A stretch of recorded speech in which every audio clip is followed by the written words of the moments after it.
Good morning, my internet friends. Good morning. Welcome to the Medicare Cafe. You are joined by your hosts. My name's Olivia Richardson. And I'm Kari Vogt. And I'm so excited to be here.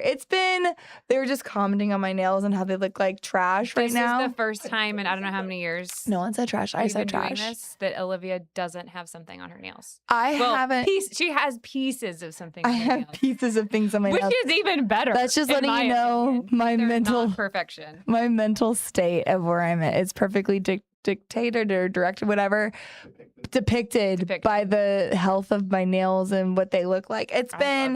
So I've been out of the office. We've had Aetna rollouts, Humana rollouts, UHC rollouts, and then I was at the Missouri State Fair this weekend.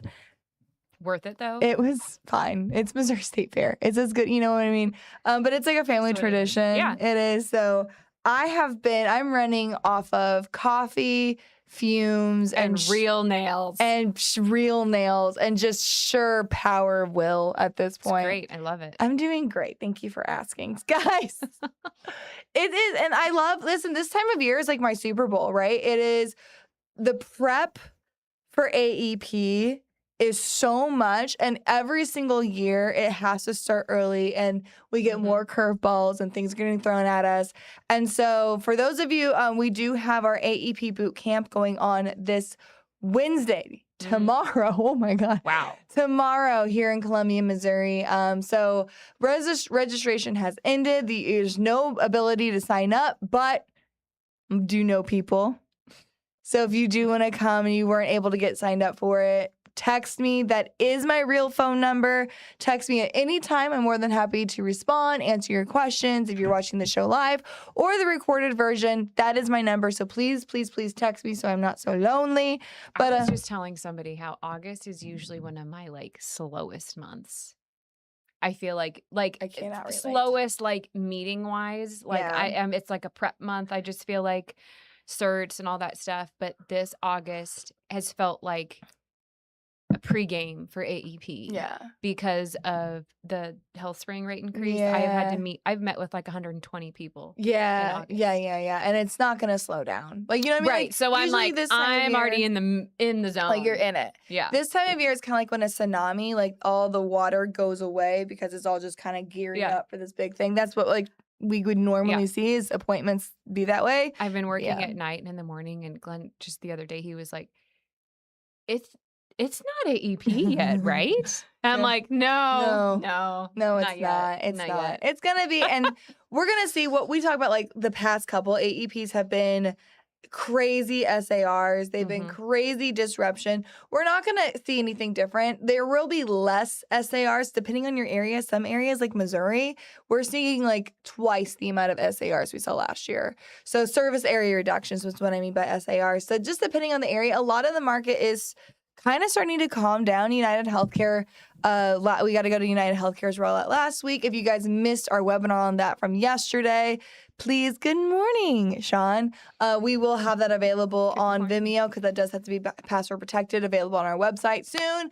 But that's kind of what we're hearing across the board with all these carriers, that some carriers are making investments. I think Aetna, this is an investment year for them. Yeah. Humana is kind of saying, hey, this is we are taking another year to kind of just adjust, see what's going on. UHC saying, hey, we'll be back in a couple more years. This is a steadfast year. What everybody is talking about and just, the topic of today's presentation is going to be top questions your clients are asking us or top questions that your clients are going to ask you during AEP. So we'll talk about that here in a second, just basically on where they're going to be impacted the most. But just so that you guys know, just kind of what is every area talking about? Or what is every carrier? You can hear it in my voice that I am just you are. You're a little horse. I'm a little horse. I'm a little pony. Anyways, so the thing that everybody's talking about is going to every carrier is talking about. Number one is going to be quality of business. You are going to hear that everywhere. Quality. Expand on that, please. So it's going to be talking about are you writing? They're saying quality of business, basically quality of the agent. Is the agent going to be submitting, are we asking the proper questions? Are we asking questions on providers? Are we making sure that the client is super aware and super educated about how this plan works.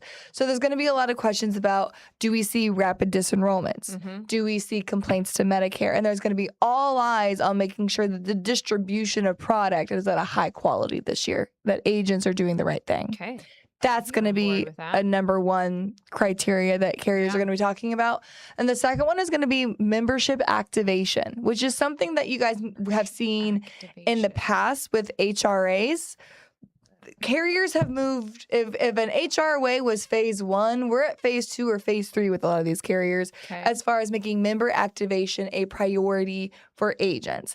A lot of it is done via getting them involved in. A lot of it's done via the HRAs. And making sure, but just much more intensive. So making sure that after appointments are over, and every carrier is going to have UHC or Humana is going to have crazy member activation requirements that are requiring not only you to do more, but to certify to do these activations, and that you'll be judged based off how many activations you're doing this year.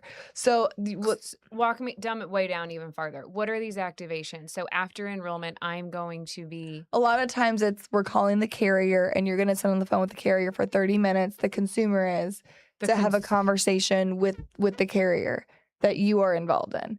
More information to come. Our sales team was just gone through a very thorough sales training last week on this, so that we're able to advise agents on how to do it. But we'll put out some more information on it. But this is during AEP. We're supposed to make these phone calls. Correct. Okay. Yes. So you might have some extra time scheduled within your appointment for these carriers. Humana's coming out with this. Anthem, Elevance has been really vocal about that. I imagine UHC will follow suit. You're going to be seeing a lot more talking about member activation and the agent's involvement in member activation. Good morning, Brittany. Okay. You and I have a hard stop before 10:30. We do. So we will put out 10:25 is my hard stop. We'll put out some more information about membership activation and how it will affect the agent. There will be payment for the agents to do this. Like, an agent will be compensated similar to an HRA. But the requirements and the process looks different this year. Okay. More to come. Okay. Can't wait. So as I mentioned, I'm going to be talking about, today I have the top questions that your consumers or your clients will be asking you during their AEP appointments. We might not get through all 4 of them, so we might be a 2-parter, and there might be more that will come down as we're learning more about how plans are changing, benefits are changing. One thing that I love is that Deaf Research puts out every single year. They haven't put it out this year. It's a little bit more secretive, a little bit more behind curtains, but they usually put out this gut check. And what this gut check is they do it every July, and they ask hundreds of thousands of Medicare beneficiaries about how they feel about their plans, how invested they are. They haven't done it yet this year? They have done it, but the results haven't posted the results yet. Members who go to our boot camp on Wednesday get the results first. We'll have Bill Correa there to give those Deaf Research gut check results. But what that does, it allows you to know, as a whole, what are consumers concerned about? Right. What are they going to ask questions about? Now, I will tell you the number one thing that there's 2 things that highlighted this year. Number one was that each consumer wants more time, which is the exact opposite of how we win this AEP. What we have. So what we have. So we're gonna come up with ways to help you overcome that. And number 2, it's going to be that the members want to be educated about additional product lines. It was a crazy percentage, over 80%. I'll give you the real numbers because I haven't seen them yet, but I'll know them after Wednesday. But basically said that they were 3 times more likely to shop around. I feel like it was ultimately what that means. 3 times more likely to refer an agent when they mentioned 3 or more products. Oh. So basically saying that they are happy with working with an agent. They are happier when that agent actually mentioned more than just a Medicare Advantage plan or a Medicare supplement. So when you cross-sold, they were more likely to refer you. Just like you're more likely to keep a client. Just like you're more likely to keep them. So I'll have more data on that after Wednesday. Again, agents who attend our meeting will get that first. Okay. Need to be at the meeting. The meeting registration has been closed. You're no longer invited unless you text me and I can get you in because I know people. Yeah, you can be some VIP. I'll sit at your table. So what's the first question? Question number 1, and I'll tell you, I know this for a fact. because I got asked this not once, not twice, 4 times within the last couple weeks by different people asking me about this. 4 times. How am I paying for my GLP-1? Yeah. Mm-hmm. I've gotten that question so much. I'm numb to that question now. It's happened at this point. And it's happened so much. And I'm going to tell you, the reason why this is coming up, obviously during AEP, is because you're going to be reviewing people's medications and their drugs. You're going to see a lot of GLP-1 prescriptions, but it's not, I mean, we obviously know the top reasons is going to be diabetes, the original purpose of this medication, and weight loss. But here's why it's coming up more and more. The criteria for GLP-1s to get approved by PDPs or by Medicare, by prescription drug plans, are getting thinner and thinner and thinner. It's getting harder for insurance to pay for your GLP-1. Obviously, they'll pay if it's prescribed for diabetes, but if you're taking it for weight loss, you have to have a pretty high BMI. But that's what we're going to get there. Bridge program. Yes, we are. Okay. So, but a lot of people don't know about this. So it's getting more and more difficult to get insurance paid for it because of the BMI. Here's the other thing. You are seeing many more people get it prescribed due to high cholesterol and due to cancer blocking, which has not yet been approved by the prescription drug plans. My own mother and my father-in-law are on a GLP-1 because of cholesterol, not because of weight. They cannot get it prescribed. Is new. I haven't heard of that. Yeah, because the medicine that people are on right now for cholesterol causes soreness, joint pains, muscle aches. So they're finding alternatives for this because people are willing to just not take their cholesterol medicine because that's making them feel. So you are seeing a lot more people getting on GLP-1s for the helping of their cholesterol. So whenever people are asking about how am I going to pay for my GLP-1s, I can't necessarily afford it because my insurance isn't covering it. I'm on a prescription drug plan. There is, again, that was launched in July. The Trump administration did launch the GLP-1 bridge, like Kari was alluding to earlier. We have a form on this that agents can fill out. It's a consumer-facing form. I will tell you, in the process of getting this done for my own family members, doctors have no idea that it exists. Pharmacies have no idea that it exists. We are having to teach the pharmacies. I am answering phone calls from my doctor saying, hey, how do I do this? What do I need to do? From my pharmacy. I've had a handful of doctors initiate it. I'm telling you, for my clients, many doctors have no idea that it exists. If they do, to be the voice of like how to get this done, it's going to be so key right now. So you will get questions on it from your clients. Be the education for the pharmacy. Be the education for your providers. I know that the bridge program is only for the weight loss. So like, it's not for Ozempic. It is not for Mounjaro. It is not. It is just for Wegovy, Foundeo. There's like 3 of them. And Zepbound. Yes. And so, so make sure, again, being very educated on it. What does it cover? Great point. Making sure. I've had a couple clients say, I had my doctor fill out this form for the bridge program and it's not approving my Ozempic. I'm like, well, it's because it's Ozempic. Yeah.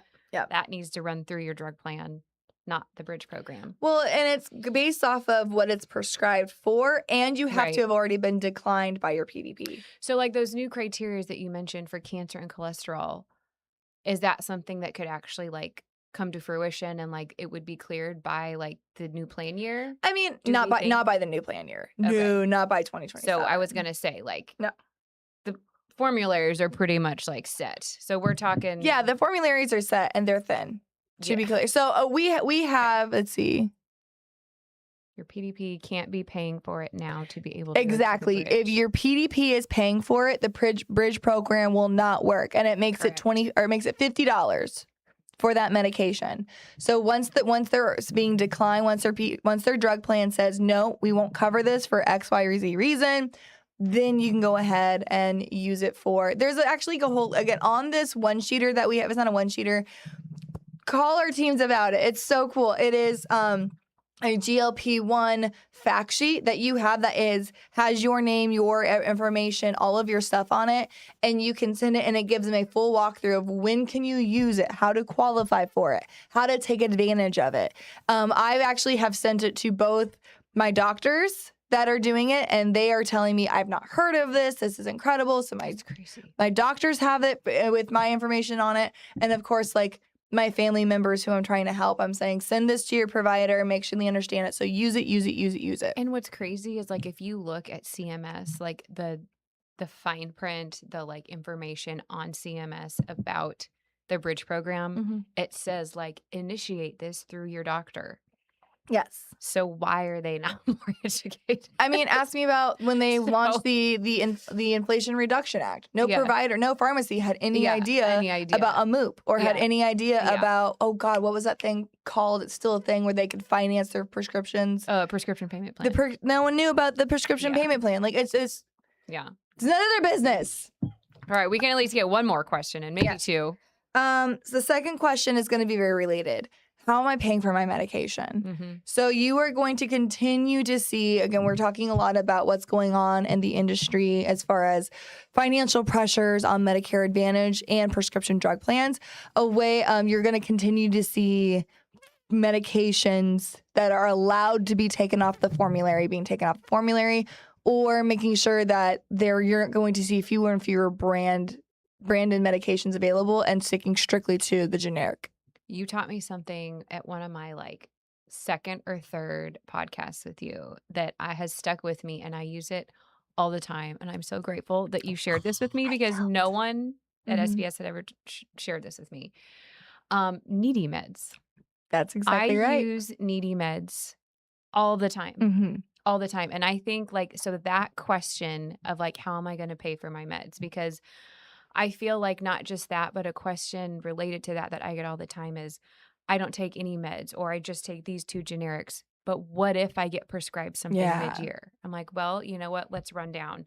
Your plan most likely will cover it. If it doesn't cover it, here's X, Y, and Z, what we're going to do if it doesn't. Yeah. And I go through, there's some drug manufacturer grants that we can look for and all that stuff. So love needy meds. If you're not using it, So what Needy Meds is exactly, I had 2 things. I had Clever RX and Needy Meds. Oh, yeah. So what Needy Meds is just a rundown. Every single pharmaceutical company has to have programs available to help consumers pay for their medications. Sometimes they are grants or programs that you can qualify for via financial assistance or things like that. Other times they're coupons that you can use. They're just coupons that have to be available. They have to have them. They do not have to make them easy to find, unfortunately. Yep. So you could do a lot of work, and sometimes you end up on the dark web and don't know how you got there. And if you go to their site, don't think that's where you're not going to find it. 100%. You're not going to find it. So what Needy Meds does is actually, Needy Meds is a sub group or a sub website of a website called benefitscheckup.org. Now, Benefits Checkup, time for another day of learning. But what Benefits Checkup does, it goes through every type of government program, a financial assistance program, coupon program, rebate program. You put in information and it lets you know everything you qualify for. So I was for example, I was a young homeowner, and back in, I'm not going to say what year, when I bought my first house over 12 years ago, 15 years ago, when I bought my first house, I was able, because of where I lived, my age, my income status, was able to qualify to get windows replaced because it was some sort of home economic. And I bought an older house. And so I was able to get a lot of financial aid because of all those things that I would have never found, but I went to Benefits Checkup and everything I had. So Needy Meds is a subgroup of that.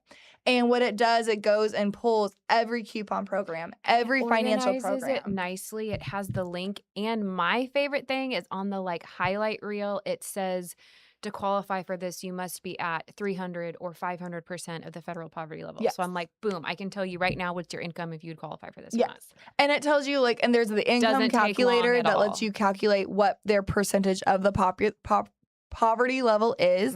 And then it also lets you know, hey, can this be used in conjunction with their drug plan? Yeah. If their drug, because some of them is yes, my drug plan will cover it, but it's actually cheaper if I don't. So you just go to the pharmacy and say, I'm using this coupon, I'm using this program, I'm not using my drug plan, and they'll file it that way. Yep. And it's a really cool, needymeds.org. It's a huge game changer. We're going to have to find alternative ways to pay for medication because the formularies are getting thinner and thinner and thinner. So that is going to be one of them. Just what we want to hear. Pay more, and get less. Thank you. The other one is going to be Clever RX. You may not be as familiar with Clever RX. It has an older cousin named Good RX. If you're familiar with Good RX, that is a drug coupon program where you enter in your medications and it basically comes with a coupon code.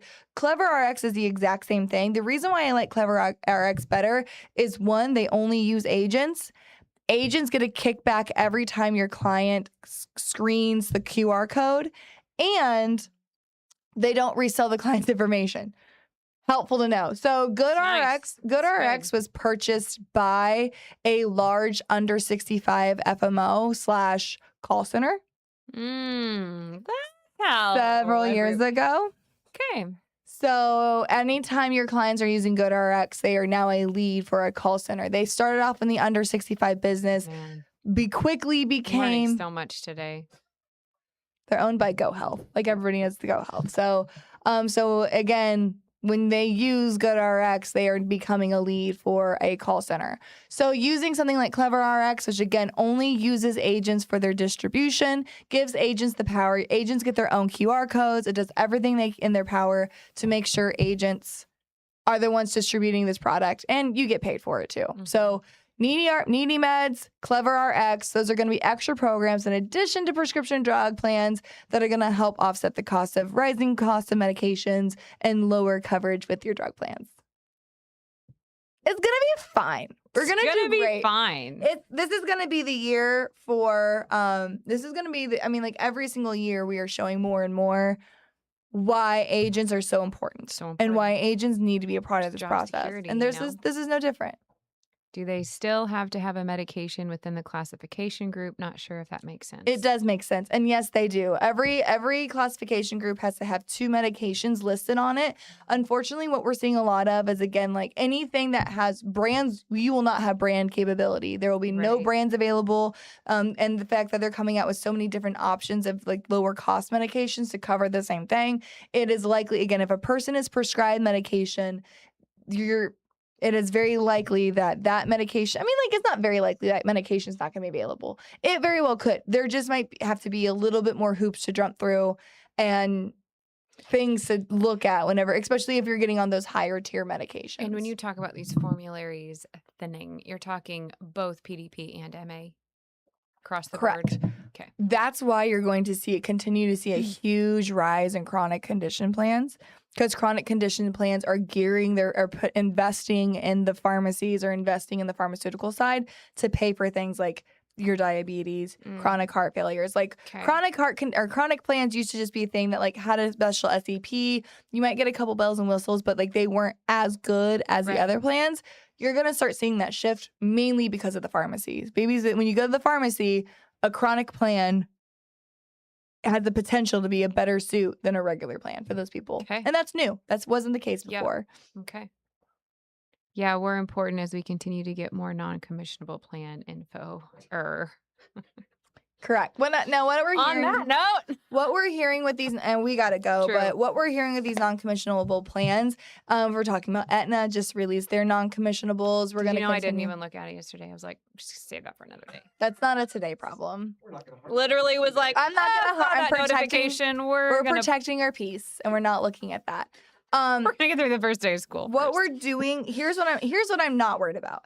Every single year, just nobody paid attention to it. Releasing non-commissionable plans at the beginning, like at this time, is not new. Every carrier has done this since I've been in the business since 2013. It just didn't matter before because those plans that were always non-commissionable were always plans that no one wrote. Right. No one had anybody on them. It really didn't affect anybody. They were not commissionable plans. It looks different this year because, especially like in the case with Aetna, those plans that are non-commissionable, you should go. I'll finish this up. You have a call. I do. Run. Go. Everybody say bye to Kari. Bye. They say bye to Kari. It's because you're about to drop the Aetna news, right? And you just don't want me to know? No, it's not bad news. It's not bad news. Kidding.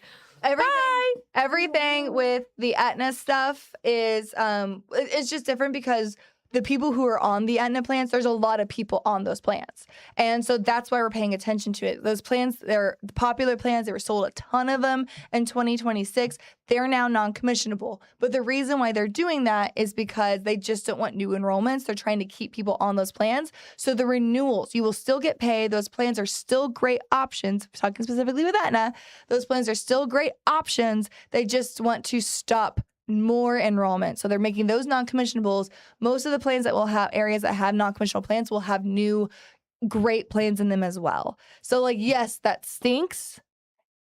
And it is going to affect everybody. You're still going to get renewals on those plans. WellCare didn't do that. WellCare pulled renewals. That was a few years ago. I can't believe that. And then UHC is talking about what their 2027 plans are going to look like. And so we will know if those plans are non-commissionable or if they're just going to be SAR'd. More details to come out on that. So again, Aetna, it's frustrating because we're mad about it. Of course we are, but it's not new and it's for the sake of longevity. We just won't be putting new clients in that book. Any questions, comments, concerns, thoughts, or promises? I don't have any. Oh, please. See. Deb.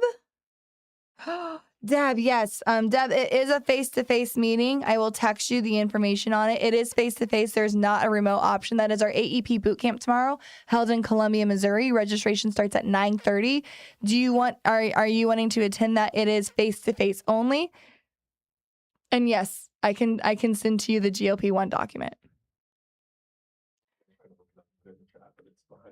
It's behind a password because honestly, you want to work with us. You have to have a contract with Senior Marketing Specialist in order to access that GLP-1. But like at this point, why wouldn't you have a contract with Senior Marketing Specialist at this point?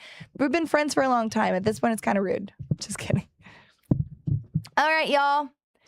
If I don't have any other questions, the other two questions that you're going to get asked about, I'll have answers for you next time. It's going to be talking about what about my dental? And what about my providers? Because that dental has proven to be the number one thing that clients are looking at when shopping with Medicare Advantage. It's wild that it is, but it's what the people care about. And then providers, there's so much provider noise happening that's not going to slow down. We'll tell you guys how to address those questions next time. Guys, so until then, have fun. Make money. And give impeccable service. Nailed it, Alex, from the back. Thanks, y'all.